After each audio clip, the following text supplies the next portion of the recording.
மாதிரி கலர்ல இருக்குது. இது அம்மா எங்க போனான்னு வேற தெரியல. ஐயோ அப்பா ஏமா ஐயோ நாசமா போவ எங்க தடிய காடி என்னடி ஏமா எனக்கு ஒரு டவுட்டுமா ஒரு சந்தேகம். என்ன சந்தேகம்? ஆட்டை அங்கிட்டு விடு போகட்டும்.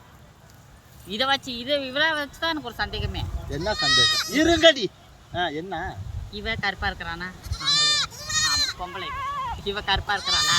ஆமா அது ரெண்டையும் விடு போகட்டும். முத இவ வந்து கொஞ்சம் இந்த சாம்பல் கலர்ல இருக்கிறாள, சாம்பல் கலர்ல.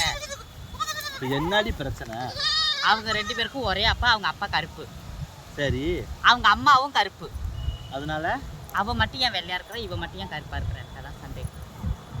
கதையை கேட்டீங்களா? அப்பா ஆடும் கருப்பு, அம்மா ஆடும் கருப்பு.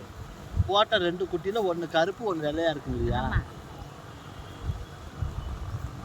என்னன்னு தெரியலையே. அவங்க அம்மா நடவடிக்கை சரியில்லாம இருந்திருக்குமோ? அப்புறம் இது ஆடு குட்டி போடுறதுக்கு வந்து என்னைய கேட்டால் எனக்கு என்ன தெரியும்? போய் டெஸ்ட் எடுத்து பாரு. எங்கேயாவது டெஸ்ட் எடுத்து போய் பாரு. ஏமா ஒரு ஆடு 5-6 குட்டி கூட போடும். சிவப்பா கூட போடும், வெள்ளையா போடும், கருப்பா போடும், பச்சையா போடும். ஒன்னேவே சந்தேகமாக தான் இருக்குது. உங்கள் அண்ணன் என்ன கலரு? அண்ணன் மாநிறம். அப்போ மாநிறம்னா அப்போ என்ன கேள்வி வரும்? மானங்கிட்டு போயிடுங்கிட்ட அம்மா. இப்படித்தாம்மா வம்பு தேடி வருது. ஆடு மேய்க்கிற இடத்துல கூட வம்பு பாருங்க. அப்படித்தான் அவ்வளோத்தான் பார்ப்பேன்.